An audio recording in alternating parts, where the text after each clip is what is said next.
Good morning and welcome to the YouTube channel of Success Campus. आज हम फिर से हाजिर हैं करंट अफेयर्स के कुछ नए क्वेश्चंस के साथ। तो देर न करते हुए शुरू करते हैं हमारा पहला क्वेश्चन, प्रतिवर्ष 19 जून को क्या मनाया जाता है? What is celebrated every year on 19 जून? हमारे ऑप्शंस है ए विश्व सिकल सेल दिवस, बी विश्व पर्यावरण दिवस, सी विश्व रक्तदाता दिवस, डी विश्व स्वास्थ्य दिवस। हमारा आंसर है ए विश्व सिकल सेल दिवस। आइए इसके बारे में जानते हैं। विश्व सिकल सेल दिवस का उद्देश्य सिकल सेल रोग के बारे में जागरूकता फैलाना तथा इसके उपचार के तरीके के बारे में लोगों को बताना है। यह एक आम वंशानुगत समस्या है। यह हेमोग्लोबिन में पाई जाने वाली एक असामान्यता है। सामान्य अवस्था में लाल रक्त कणिकाएं गोलाकार होती है और उनका जीवन काल 120 दिन तक होता है, परंतु सिकल सेल रोग में लाल रक्त कणिकाओं का आकार हंसिए की तरह होता है। यह सख्त हो जाती है। इनका जीवन काल मात्र 10 से 20 दिन तक ही होता है। इस दिवस को संयुक्त राष्ट्र महासभा द्वारा 2008 में मान्यता दी गई थी।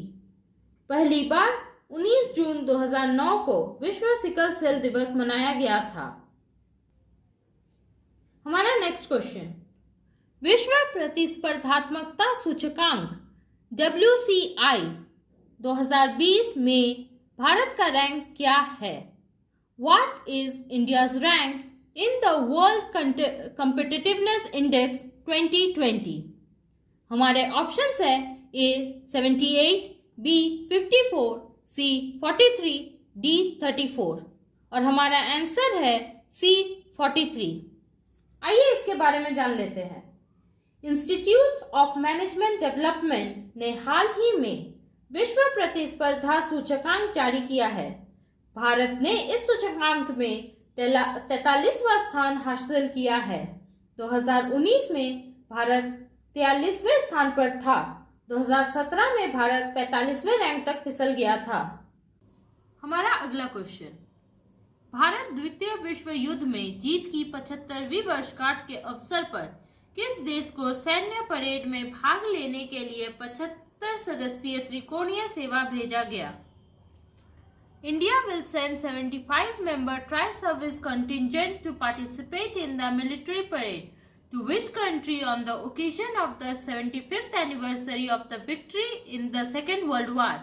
हमारे ऑप्शंस है A UAS, B United kingdom, C Russia, D France. हमारा आंसर है C रशिया। आइए इसके बारे में जानते हैं। भारत द्वितीय विश्व युद्ध में जीत की 75वीं वर्षगांठ के अवसर पर मॉस्को में सैन्य परेड में भाग लेने के लिए 75 सदस्यीय त्रिसेवा दल को भेजेगा। परेड रूसी और अन्य मैत्रीपूर्ण लोगों द्वारा किए गए वीरता और बलिदानों का सम्मान करेगी। रूस के रक्षा मंत्री ने एक भारतीय को आमंत्रित किया था विजय दिवस परेड में भाग लेने के लिए। आकस्मिक इस महीने की 24 तारीख को आयोजित होने वाला है।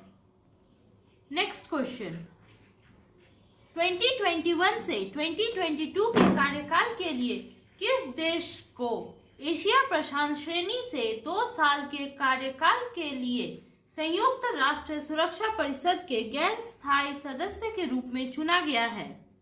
Which country has been elected as a non-permanent member of the UN Security Council for a 2-year term from the Asia-Pacific category for the 2021 to 2022 term? हमारे ऑप्शंस है A Indonesia, B Australia, C India, D Japan. हमारा answer है C India. आइए इसके बारे में जान लेते हैं।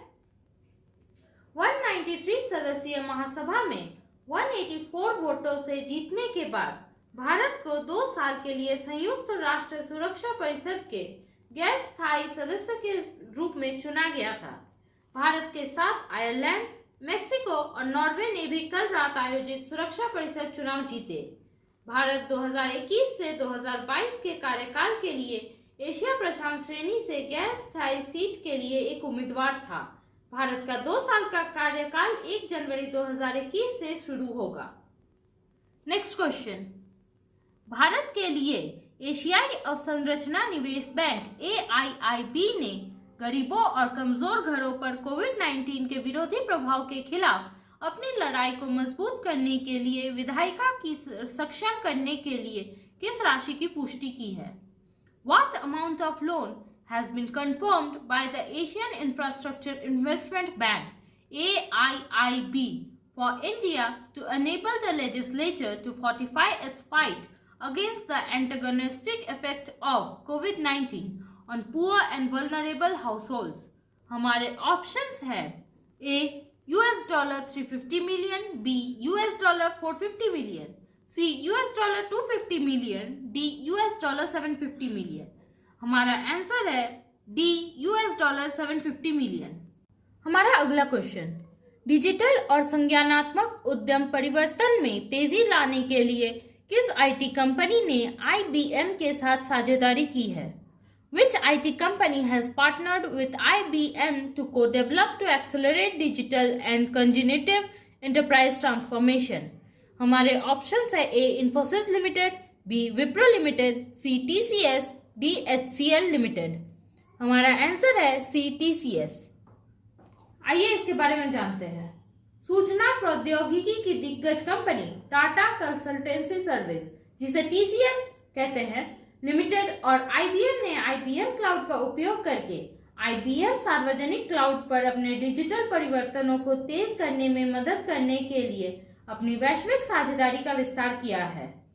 TCS और IBM ने ग्राहकों को एप्लीकेशन, एनालिटिक्स, डेटा स्टेटस और प्लेटफॉर्म पर कार्यभार की स्थानांतरित करने में मदद करने के लिए डिजाइन किए गए समाधानों को स्व-विकसित करने की योजना बनाई है. हमारा अगला सवाल, दिसंबर 2021 में किस देश में एशियाई युवा पैरा खेलों का 4वां संस्करण आयोजित किया जाएगा? The 4th edition of Asian Youth Para Games to be held in which country in December 2021? हमारे ऑप्शंस है A Oman, B UAE, C Saudi Arabia, D Bahrain. हमारा आंसर है D बहरीन. आइए इसके बारे में थोड़ी बहुत जानकारी ले लेते हैं. एशियाई पैरालंपिक समिति APC ने घोषणा की है कि दिसंबर 2021 में बहरीन में आयोजित होने वाले एशियाई युवा पैरा खेलों के 4थे संस्करण 20 वर्ष में कम आयु के लगभग 800 एथलीट्स में से खेलों में प्रतिस्पर्धा करने की उम्मीद की जाती है. इस कार्यक्रम का आयोजन बहरीन की राष्ट्रीय पैरालंपिक समिति APC के साथ मिलकर सरकार के सहयोग से किया जा रहा है. Moving on to our next question, किस राज्य या केंद्र शासित प्रदेशों को राज्य या केंद्र शासित प्रदेशों में ग्राम पंचायतों के सामाजिक आर्थिक विकास में उत्कृष्ट योगदान के लिए 3 प्रतिष्ठित दीनदयाल उपाध्याय सशक्तिकरण पुरस्कार से सम्मानित किया गया है? Which state or UTs has been conferred with 3 prestigious Deen Dayal Upadhyay Sashakticaran Puraskar for its outstanding contribution to the socio-economic development of the Gram Panchayat across the state or UTIs? हमारे options है A Bihar, B Rajasthan, C Madhya Pradesh, D Jammu and Kashmir. हमारा answer है D Jammu and Kashmir. हमारा next question, प्रधानमंत्री नरेंद्र मोदी भारत के कितने राज्यों में ग्रामीण कल्याण योजना गरीब कल्याण रोजगार अभियान शुरू करने जा रहे हैं? Prime minister Narendra Modi going to launch a massive rural public work scheme Garib Kalyan Rozgar Abhiyan in how many states of India? हमारे ऑप्शंस है A 5, B 6, C 7, D 10 और हमारा आंसर है B 6. आइए जानते हैं इसके बारे में. प्रधानमंत्री नरेंद्र मोदी इस शनिवार को 6 राज्यों में एक बड़े पैमाने पर ग्रामीण सार्वजनिक कार्य योजना गरीब कल्याण रोजगार अभियान की शुरुआत करेंगे. इस अभियान का उद्देश्य प्रवासी श्रमिकों और ग्रामीण नागरिकों को आजीविका के अवसर प्रदान करना है. इस योजना में 50,000 करोड़ रुपए का संसाधन लिफाफा शामिल है. अभियान के लिए बिहार, उत्तर प्रदेश, मध्य प्रदेश, राजस्थान, झारखंड, और ओडिशा जैसे 6 राज्यों के 25,000 से अधिक प्रवासी श्रमिकों के साथ कुल 116 जिलों को चुना गया है, जिसमें 27 एस्पिरेशनल डिस्ट्रिक्ट शामिल हैं। हमारा नेक्स्ट क्वेश्चन, विकलांग लोगों के लिए कौशल विकास, पुनर्वास और रोजगार के लिए समग्र क्षेत्र केंद्र CRC का उद्घाटन किस शहर में किया गया है? Composite regional centre CRC for skill development, rehabilitation and employment of persons with disabilities has been inaugurated in which city? हमारे ऑप्शंस है A Ranchi, B Patna, C Bhopal, D Jaipur और हमारा आंसर है A रांची। आइए इसके बारे में जानते हैं। कौशल विकास, पुनर्वास और विकलांग लोगों के रोजगार के लिए समग्र क्षेत्र केंद्र का उद्घाटन रांची, झारखंड में किया गया है। इस केंद्र का उद्घाटन केंद्रीय सामाजिक न्याय और अधिकारिता मंत्री थावरचंद गहलोत और जनजातीय मामलों के केंद्रीय मंत्री अर्जुन मुंडा ने किया था। यह 21वां समग्र क्षेत्रीय केंद्र है जो झारखंड में विकलांग व्यक्तियों की जरूरतों को पूरा करने के लिए काम करेगा। नेक्स्ट क्वेश्चन, भारत में चौथे सर्वोच्च नागरिक पुरस्कार पद्मश्री के लिए IM विजयन की सिफारिश की गई है। यह किस खेल से जुड़े हैं? IM Vijayan has been recommended for the 4th highest civilian award in India. The Padma Shri is associated with which sports? हमारे ऑप्शंस है A hockey, B football, C badminton, D table tennis. हमारा आंसर है B football. आइए इनके बारे में जानते हैं। ऑल इंडिया फुटबॉल फेडरेशन ने हाल ही में भारत के चौथे सबसे बड़े नागरिक पुरस्कार पद्मश्री के लिए पूर्व भारतीय कप्तान IM विजयन की सिफारिश की थी। IM विजयन ने 79 से अधिक मैचों में 40 गोल किए हैं। उन्होंने 2003 में अर्जुन पुरस्कार जीता। इसके अलावा 1993, 1997 में और 1999 में उन्हें सर्वश्रेष्ठ भारतीय प्लेयर ऑफ द ईयर से सम्मानित किया गया। हमारा नेक्स्ट क्वेश्चन, 18 जून 2020 को केंद्रीय स्वास्थ्य और परिवार कल्याण मंत्री डॉक्टर हर्षवर्धन ने नई दिल्ली में क्या लॉन्च किया है? On 18 June 2020 the union minister for health and family welfare doctor Harshvardhan has launched what in new Delhi? हमारे ऑप्शंस है A health care centre, B Delhi diagnosis, C E lab, D I lab. हमारा answer है D आई lab. अब हमारा last question, प्रधानमंत्री भारतीय जन औषधि परियोजना का क्रियान्वयन किस केंद्रीय मंत्रालय द्वारा किया जा रहा है? The prime minister of India Jan Aushadhi project is been implemented by which central minister?